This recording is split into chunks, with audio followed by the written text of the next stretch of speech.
El terror en el cine ha existido desde antes de que los propios actores pudieran hablar. La mayoría de las personas consumen el cine solo por entretenimiento, entonces es entendible que no conozcan su historia. Por lo tanto, muchos no sabrán que antes de que las películas fueran como las conocemos, el cine era completamente mudo.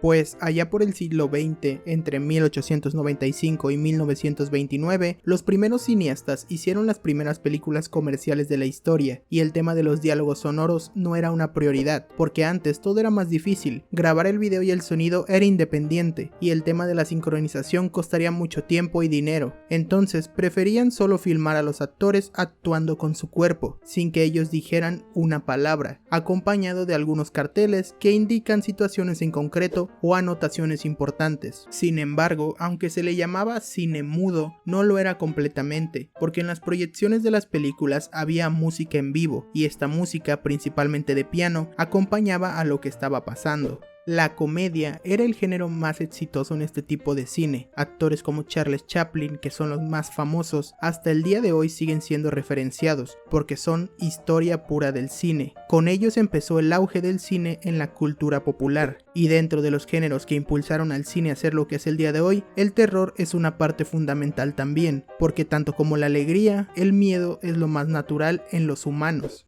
Aquí es el momento donde te diría cuál es la primera película de terror, pero esto no es una clase de historia, entonces solo te hablaré de una, la más significativa y famosa, Nosferatu, o para los que vimos Bob Esponja, es aquel que apagaba la luz.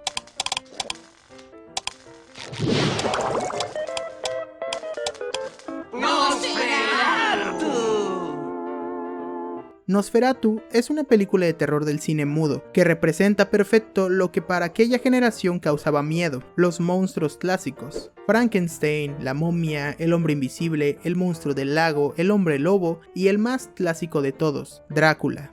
No hace falta explicar quién es Drácula, pero aún así se explica muy fácil, el vampiro por excelencia. Todos los clichés que has visto de vampiros nacen por él, los colmillos, la sangre, la piel blanca, se originan por él y por esta película, por lo que podríamos decir que es la pionera del cine de terror moderno. Y aunque para nosotros esto ya no da miedo, para esa generación representaba que algunas personas no pudieran dormir. Sin embargo, con la llegada de sonido al cine, este tipo de películas de terror tuvo que hacer su evolución natural. Siendo cine mudo, las actuaciones corporales y el maquillaje jugaban un papel doblemente importante para causar impresión, pero cuando hubo audio en las películas, los sonidos y o diálogos creaban una atmósfera aún más inmersiva que nunca antes se había sentido en el cine de terror.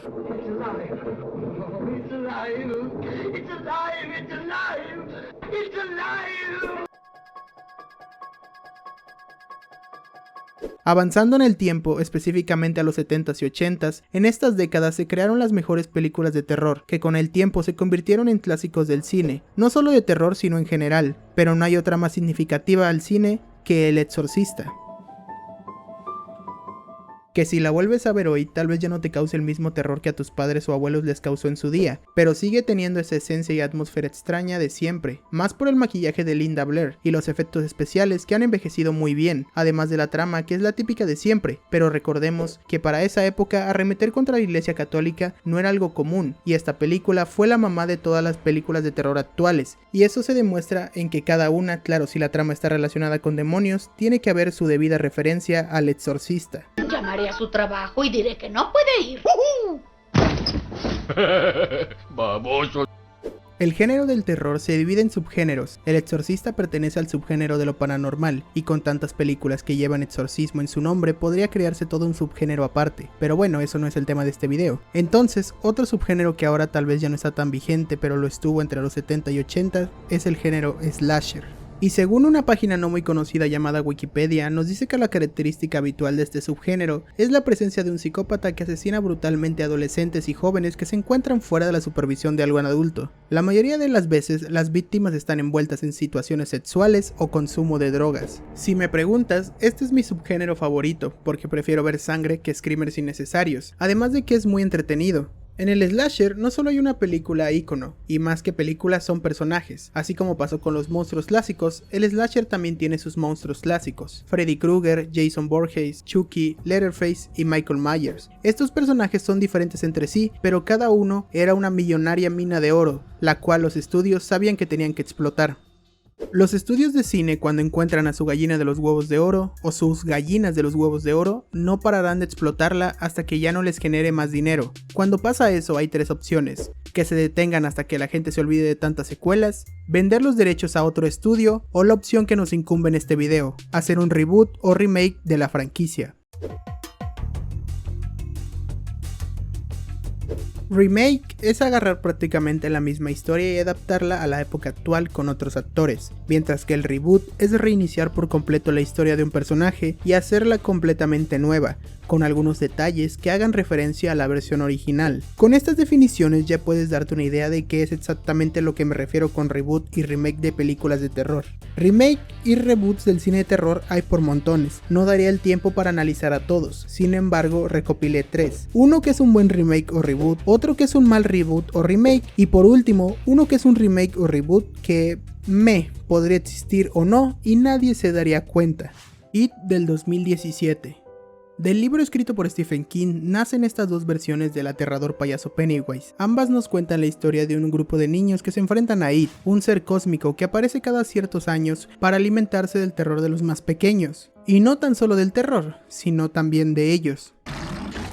La primera diferencia notable es el cast. Las actuaciones del grupo de niños del 2017 es inmensamente superior a las del cast de la película de 1990, y es entendible porque la versión de los 90 es una miniserie para televisión y la del 2017 es una producción de Hollywood, pero si comparamos es obvia cuál es la ganadora. Y en efectos especiales ni hablemos, con el CGI del remake, It en verdad tiene la apariencia de un extraterrestre o de un ser cósmico, y en la primera versión parece solamente un payaso, y esto para muchos es la mejor parte, que el payaso parece un típico payaso de fiesta, y pues el del 2017 sí es un monstruo en verdad. Por eso yo daría un empate entre ambas versiones del payaso, pero en los efectos especiales también es obvia la ganadora. El tono en la de los 90 busca ser más comédica y aterrador entre comillas, mientras que la otra es perturbadora, aterradora y surrealista. Es uno de esos extraños casos donde el remake supera la original, pero no les voy a mentir, hice un poco de trampa, porque este no es un remake, sino una nueva adaptación del libro, pero al haber una versión anterior siempre se les comparará.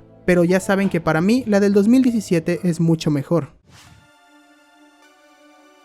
Freddy Krueger es un personaje clásico del cine slasher y de terror. Sus asesinatos son tan creativos como brutales, y eso resulta ser entretenidamente perturbador. Además, súmale que Freddy es un ser que solo habita en las pesadillas de las personas, lo que lo hace ser una criatura omnipotente. Mientras alguien tenga pesadillas, Freddy Krueger vivirá. Aprovechando el carisma, sátira y humor ácido de un personaje como Freddy, los asesinatos son tan creativos y te dan gusto verlos, al mismo tiempo que dan una sensación de perturbación, pero sin ser asqueroso o desagradable. Y el terror se transmite a través de sus protagonistas, al ser perseguidos por prácticamente un dios. En el remake, pues, ¿por dónde empecemos? El principal problema empieza en el que el personaje principal, Freddy Krueger, pierde todo ese carisma y humor característico para tener un trasfondo horrible como un pederasta, y todo el cariño que podíamos haberle tenido al personaje como en la versión original se esfuma automáticamente. La trama es aburrida y lenta y los personajes no te importan si mueren o no, te da completamente igual. O sea, arruinaron toda la esencia del personaje y de la franquicia, y no pienso gastar más tiempo en hablar de esta cosa.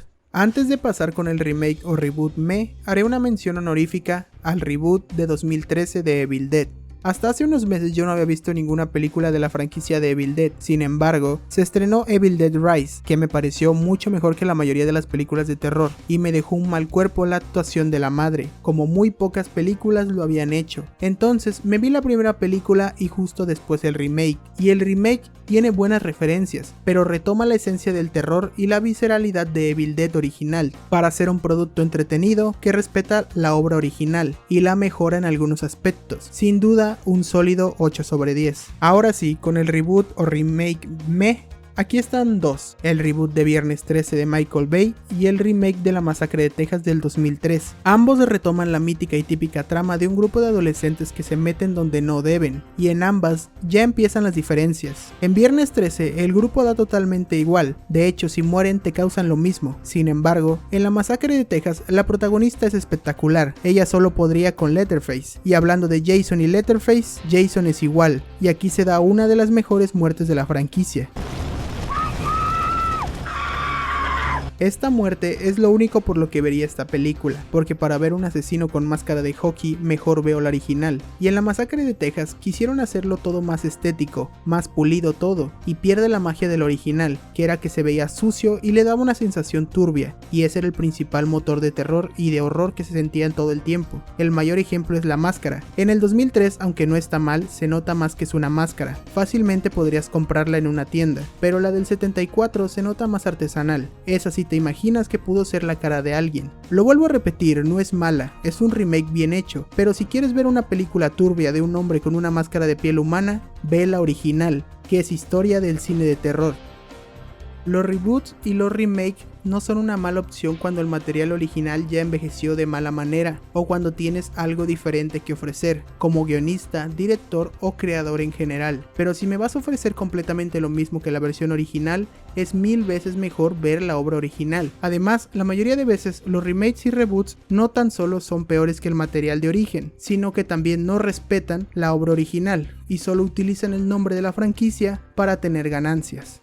Recomendación personal, ve las versiones originales para después darte cuenta de lo malo y decepcionantes que son los remakes, reboots y hasta secuelas.